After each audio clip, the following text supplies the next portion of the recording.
Welcome back, guys. So we left off in the last video where we made part of the upper platform along with the gates. I actually want these pillars to go all the way around. Well, they're not going to go all the way around, but you know, we're just creating a simple scene in Unity. So what I'm going to do is I'm going to hit Control D, and I'm going to center pivot that. See where my transform is. That's going to be in the y-axis. I'm just going to move these over right about there. Meh, it's fine. Everything's fine.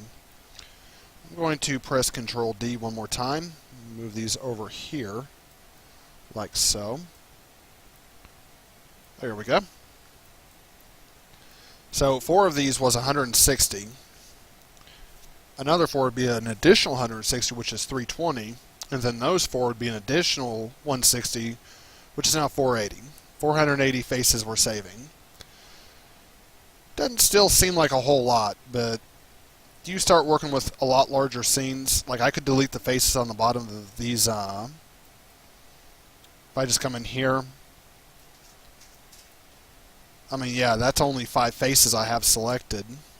But if I literally did that to everything, like the bottom of the steps, the bottom of these, the bottom of this, the bottom of all this stuff up here, delete the tops of these because those are hidden inside the wood, you would see that that number would start to add up very quickly. It's not really, on a lot of the newer stuff, it's not really required, especially if it's a very simple scene. But if you're running into real complex things, like high detail mesh, it would become more recommended. So, just something to be kind of aware of. You know, keep an idea on how many polygonal faces you're going to be dealing with, what kind of mesh you're dealing with, if it's a high poly count or not. I cannot stress enough on how much you need to keep that in mind, because I have ran into problems where I've exported into Unity with too many faces, and although I've never actually seen Unity quote-unquote crash, I have seen it run into memory errors that causes it to close out. So I just want to make you aware of that. So I'm going to go ahead and create this wall up here, and basically for me to do that, I'm just going to create a cube. Just going to create a cube. Now, one thing I want to make note of, Daryl and I both have our cube creation set up where we can just drag it across like this, and then we can just simply move it out and do whatever we need to do. If you cannot do that, what you're going to do is you're going to go to Create, Polygon Primitives, and you're going to move down and make sure Interactive Creation is selected. So that's just something I wanted to throw out there real quickly. So I'm going to move this right about here. I'm actually going to scale this down right here.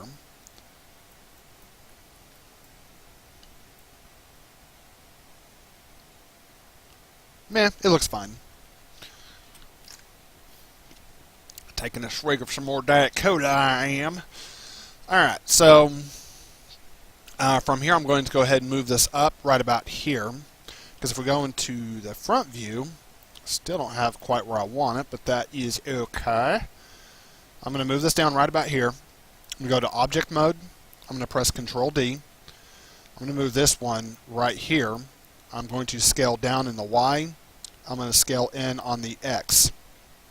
I'm going to press Control D. I'm going to move this over here. I'm going to select this again, press Control D, and now I'm moving both of these straight down. And then this one, of course, is going to go through the ground plane. It's actually going through the ground plane a little too much, so I'm going to bring it up some. So now we want to create this little gate right here. So what I'm going to do is I'm going to press Control D again. I'm going to scale this up and scale this in. So if you're making like a real high resolution game, I'm going to show you how you do that. I'd basically just create 1, 2, 3, and 4. I'm going to select all of these, and I'm going to combine them. I'm going to center pivot, Control D, Control D, Control D. So that's how I would do that. And keep in mind that some of these aren't actually even. So let me go ahead and select all of these, and let me go ahead and just kind of clean that up a little bit. Select these, center pivot, move these in, then I'll select these, center pivot. I'm going to move these in. There we go. Center pivot, move these in, select these, center pivot, move these in, create one more right there, center pivot that one, select all of these, make sure nothing else in the scene is selected, and it is. There we go. One other thing you can do is just simply drag it around and hit Control Z. If you don't see anything else moving, you're golden. And now I'm going to scale these in like so. We will now combine these one more time. And I'm going to go back to center pivot. I'm going to go to face. I'm going to click and drag where I make sure I just get the top portion of this. Then I'll hold down Control, and I'm going to deselect those. So now I have all the top faces selected. I will click on Extrude. I will extrude all these up, click on this red square, and bring these in. So that's how you can make a little gate. If you want more detail, you can simply click on Extrude again, move them up, scale them out, click on Extrude again, move them up, scale them in, click on Extrude one more time, move them up, scale them in right about there, and move them up. So there's a couple of ways of doing it. More than one way to stone a bird. So the next thing we want, or I'm sorry, actually the next thing I want to show you, you could simply click on this if you want a high resolution game, and you could simply just drag that over, like so. This one has 17 faces. Ooh. Okay, anyways, I'm sorry, I couldn't resist. If you're wanting a low resolution game, like you're worried about poly count, you'll create a plane. You're probably going, what? Yep, a plane. And you just put it in here like so. And you would simply move it back. Let me frame in on that. Move it back to right about here. So basically you would end up adding a transparency map to this. You know, I'm just going to show you real quick. So I'm going to come up here to rendering. I'm going to click on this. You can follow me if you want. Under Lambert 2, I'm going to select transparency. Come on, there we go. And I'm just going to click on grid. I'll show you exactly what I'm talking about. So under the U width, did not mean to do that. Under the U width, we want repeat UV. It's going to be the U width. So we're going to want to repeat that, say, I don't know, 12 times. So right now you can't see anything, but if we come in here, turn this on, now you can see we actually have a gate. And the more times you repeat this, the more holes you're going to have. So that's the way you would do that through a texture map. And of course, you'd have an artist on the team that would actually create this map, so when you apply it, this is the effect you would get. If they specified a high resolution, you know, something like this, then this is what you'd get. Looking at that, I'm actually going to scale this in a little bit more and move it in. There. We'll do the same thing over here. There we go. I'm happy with that.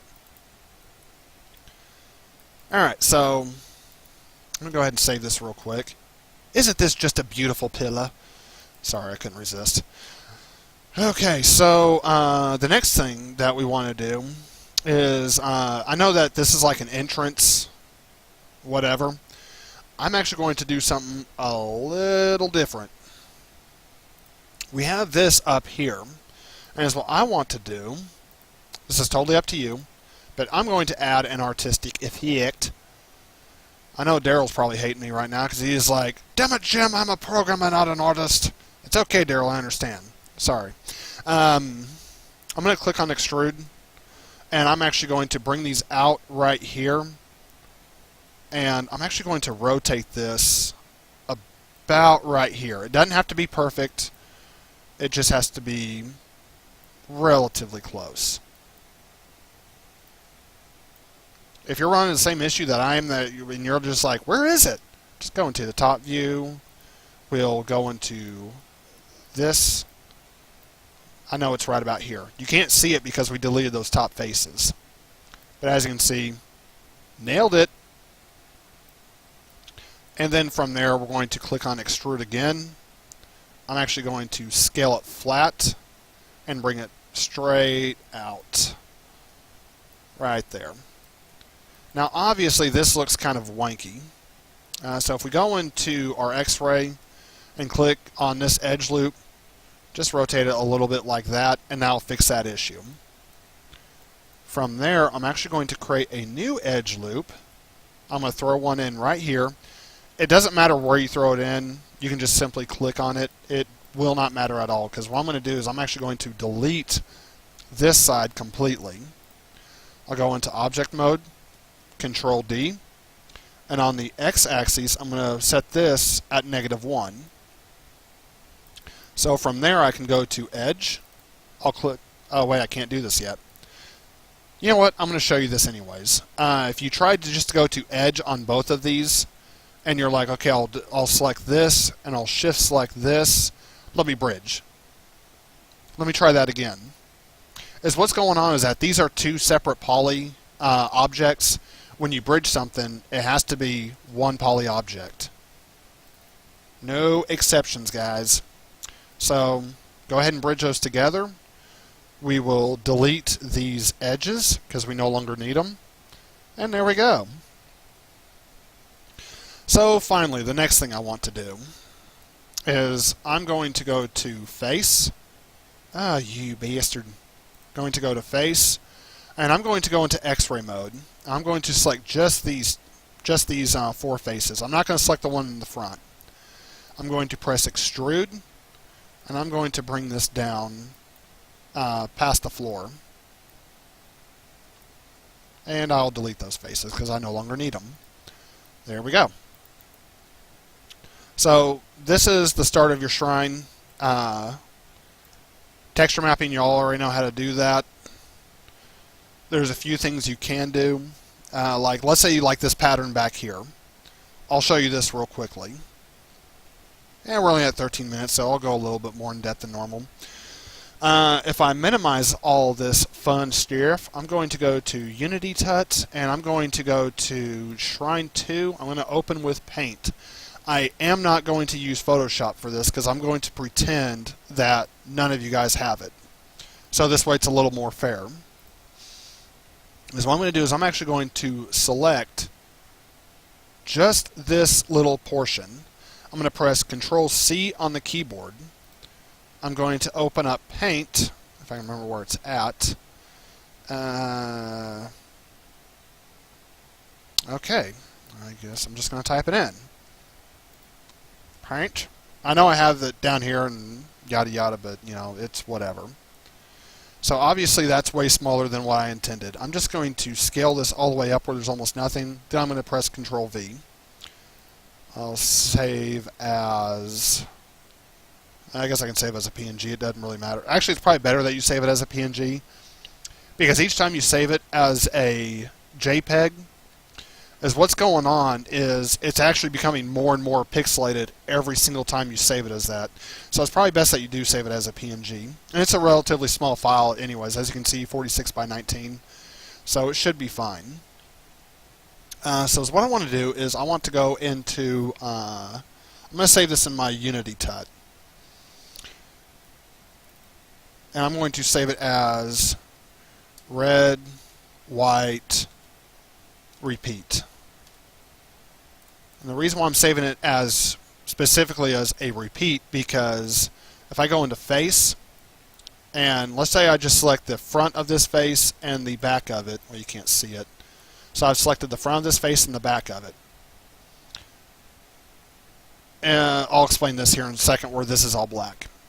So you go into planar, click on this box, and as you can see, we have this blue line right here is going through it.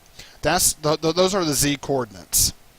So we're going to want to project this in the, by the way, once you click on UV and you click on this box, this window will pop up, but it just popped up on my other screen. So because we know this is going through the Z-axis, we want to project this through the Z-axis. And if we come up here to UV editor, there we go. These are the faces that are selected. So if I go to shell, and I just move this out of the way, I'll know exactly what I'm looking at. Okay, good. And so from here, let's go ahead and go to not mesh. We're going to go to rendering. We're going to click on a new Lambert shader. Click on the checker pattern right here. We'll click on file. Click on image name. And we'll go to where we save that red, white, repeat. Now you're going to look at this and be like, wow, Jimmy, you really screwed that one up. And not quite. Give me a second. So if I pull this back up right here, is what I'm going to do, well, the first thing I need to do is I need to actually flatten all of this out. And you can't just select vertex or edge or anything like that, because as you see, it's selecting other ones. You need to select UV. Press R on the keyboard. Oh, you bastard. We're actually going to scale this down where it's flat. We need this as flat as possible. So now when we have these UVs selected, we'll bring them back right here to the middle. The closer you line this up, the better, but it doesn't have to be perfect because it's going to be a fairly easy repeating texture. So now you can see that that's looking a little better, but still doesn't match what we got back there. So I'm going to leave this camera right here, and I'm going to show you exactly how to do this. So if we come over here, edit, delete by type, history. There we go. If we do this here and click on Lambert 3, we're going to go into the color, place 2D texture, repeat UV. I think that's going to be the two. No, this one will be 1, 2, 3, 4, 5, 6, 7. And this one will be 2. There we go. Now obviously we have a little bit of an issue right here. You can simply change that with color correction without Photoshop. It is a bit of a pain, I'm not going to lie, but I think you get the idea. I'm actually going to scale these in just a little bit. There we go. So that's how you basically create that. And you can, for like the red wood and all that, it's basically the same thing. So for the redwood, you just, select a little sliver of redwood, or you can go into Google and type in redwood texture. Click on one of these. I'm actually going to select this one. That one has... Really? Okay, this will work. I'm going to save image as wood textures. Okay, why not? So I guess I can talk about this real quick. Let's say you apply a map. I don't know how this is going to look, so we're just going to try it real quick. Let me go into color. I'm going to go into file and go ahead and apply this wood texture real quick. Not quite what I'm wanting. So I'm going to select this, and this time instead of doing a planar map, actually I'm going to do a planar map so I can show you this first. We know that this is going through the z-axis, so we're just kind of like, okay, well, we want to project it from here. So we're going to go to, we're just going to click on planar mapping because we projected it from the z-axis last time. We go into the UV editor. Hey, that looks great. That looks perfect. Now, here's catch 22. You're like, oh yeah, that looks beautiful. What? What's going on? What's going on is you're projecting from the z-axis, so it's going all the way through. So what's being shown on this side is also being shown on this side. Instead, is what you need to do is you need to come up here to UV, and you need to do a cylindrical map. So by doing a cylindrical map, let me go into object mode and frame in on this. So by doing a cylindrical map, you can see now it actually holds true to the surface. And the reason why we have this little edge right here, that's because it's not a repeating texture. You can simply create a repeating texture. Let me go into, yes I do. So if I open this up, open with paint, is what's going on is right here. This is lighter than this.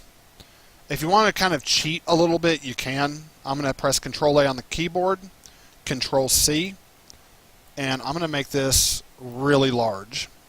I'm going to press Control V.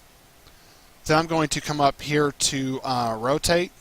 We're going to flip it horizontal, and we're going to move it. We're going to try and line that up as close as we can. And then we're going to press Control V. We're going to flip vertical. And we're going to put this right here. I'm going to press Control C, then Control V. We'll go to flip horizontal. And we're going to put this one right here. Now this has kind of a weird mirror effect, I'm not going to lie. There we go. But when you save it, you'll look at this and be like, well, it's still doing the same thing. If you go into color and hit reload, now you see it looks a lot better. So that's how you'd create a quote-unquote simple repeating texture. And you're going to run into this issue on the bottom. I'm not too worried about that because the bottom of these pillars are either deleted or they're hidden. So that's basically how you do that. For a proper wood texture for one of these, I've shown this on one of my previous tutorials where I actually created the end caps and the wood texture. If y'all want me to go over that, I'll be more than happy to. Just let me know in Discord. For the concrete steps. So one thing I want to make note of real quickly, we have these separation points, I guess you would say. To create those, I'm going to select everything real fast. I'm going to center pivot everything because this is driving me crazy. So if you wanted those little, come on Maya, there we go. If you wanted those, is what you do is you press Control D. I'm going to go to vertex. I'm going to select these. I'm going to make sure these are flat. I'm going to move these out over here. Looks like one of them starts right here. I'll select this. I'm going to press Control D. Go to vertex. Do the same thing. Scale down the R. Make sure they're all flat. Move this over. Looks like there's one right here. Now this one I'm just going to scale in. I already know all the other sides are flat, so I'm happy. And all I'm going to do is just move this where it's close. And then I'll do the same thing here. Object mode, Control D, center pivot. Do the same thing here. Control D. And then lastly, let me go ahead and frame in on this. Or actually, I'm going to frame in on all of these. There we go. So what I'm going to do is I'm just going to select these now and try to move them a little bit closer. That one looks good. Move these right about there. Something like that. So the reason why I didn't delete any faces on the stairs, because I'm sure y'all are like, why do you do it with those but not the stairs? Here's why. I'm going to do a bevel on these two. I'm going to do a bevel and a smooth on this one. I'm going to do a custom little thing on this one. So I'm going to select these two. I'm going to go, first of all, I'm going to save it because I have ran into issues with beveling mesh before. I'm going to come up here to edit mesh and click on bevel. And for the fraction, I'm going to bring this down. Okay, you good sir suck. I'm going to bring this down right about, let's say about 0.067. Doesn't have to be perfect. I'm going to click on the poly bevel tab up here. I'm going to bring this one up a little bit higher. So this one I said I'm going to do a bevel and a smooth.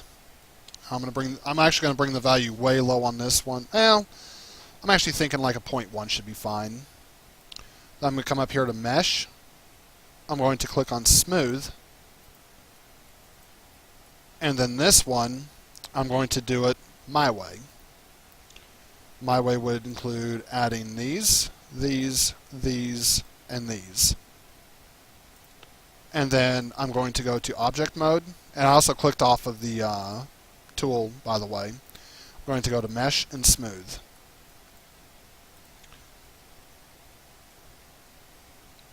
Kind of helps if I have that over there. It kind of keeps it from screwing up like that. So let me go ahead and smooth that now. As you can see, that looks a lot better. So these are the different things that you're going to be faced with. This one right here is only 26 faces. Same as this one. This one right here is 96. Mine is 168. So the next thing we need to do is we need to save the frames, y'all. Save the frames. I'm going to select this one. Oops. Okay, so I'm going to select these right here. I'm going to select these right here. I'm going to select these three. Yeah, I'm going to select these three right here. I'm going to delete those. Now I'm down to 84. Same thing with this one. Let's see. We don't need that. Well, yeah, we can delete that one. It should be fine. So we'll delete that one. So now you see how mine looks compared to this one. Mine's at 42 faces. This one's at 30 faces. This one's at 26 faces. So I think mine always turns out better than this. It doesn't have the squared back facing or anything like that. It doesn't have it where there's an issue with the UV or the UVs or anything like that, or the smoothing groups. Everything looks nice and smooth, but that's the way I do mine. And so from there, all I would do is just, I'm not going to delete the bottom face. Wait, yeah, I would delete the bottom face. I'm sorry, y'all, I lied. I'm going to go to the front. I'm actually going to drag under here. I'm going to press delete. I'm going to go to the side. I'm going to go into X-ray. And I'm actually going to delete all of these faces right here. So if I were to select this and drag it out, this is what you'd have. But oddly enough, let me go into Object Display, and no, it's not under Object Display. Mesh Component Display. No, Poly Surface then. Display. What in the hell? I know it's around here somewhere. It's basically what I'm looking for is double-sided. It might actually be up here. I have no idea. I cannot remember where double-sided display is at. How dare I? Okay, well, either way, it doesn't matter. Basically, what I was going to show you is that in... Let me see if I can find it real quick, y'all. I know it's under this. It's got to be under this. Nope. Mesh component display, backface culling, full. There we go. This is what you'd see inside of Maya. I mean, not Maya. Yeah, Jimmy, that's exactly what we see. Backface culling, make sure that's set to full, because this is the way that Unity is going to see these objects. So that's something I wanted to show you real quickly. Let me go ahead. Actually, I didn't want to do that. I actually wanted to come and go back in here. We're going to go into Mesh Component Display, Backface Calling, Full. I'm going to move this back where it was, or about where it was. So the reason why I didn't delete these side faces, because you might still be able to see those. Bottom faces, however, you won't see those. And all I'm going to do is just start duplicating these, and I'll select the one behind it and delete it. So that's basically all I would do. Control D, move that here, and delete that one. There we go. And then if you have larger gaps, make sure you select all the vertices on one side, move them in like so.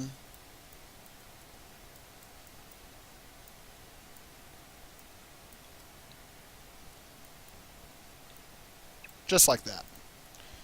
We obviously want to delete that one, so I'm just going to hit Control D. I'm going to move this where it's right about here. Vertex, and I'm just going to move this.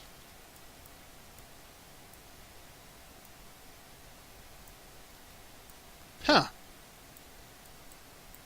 Go to Vertex. Okay, that was weird. Either way, it's fine. Everything is fine. So, even though it didn't seem like I deleted that many faces, this is where it can really start getting chaotic, because each time, 1, 2, 3, 4, 5, so there's 5 sections here, and each one is 27. I think earlier it was 46 faces. Shall we bring up the level calculator so you can see I'm not lying? 46 times 5. That's 230. 27 times 5. That's 135. We have 1, 2, 3, 4, 5, 6, 7, 8, 9, 10, 11. I'm sorry, just 10. We have 10 steps. So that's essentially 50. 50 times 27 is 1,350 faces versus 50 times 46 being 2,300. So right there we're literally saving like, what, 700 frames? I don't remember what the previous value was. Or not 700 frames, but 700 faces. So that's what I was wanting to show you real quick.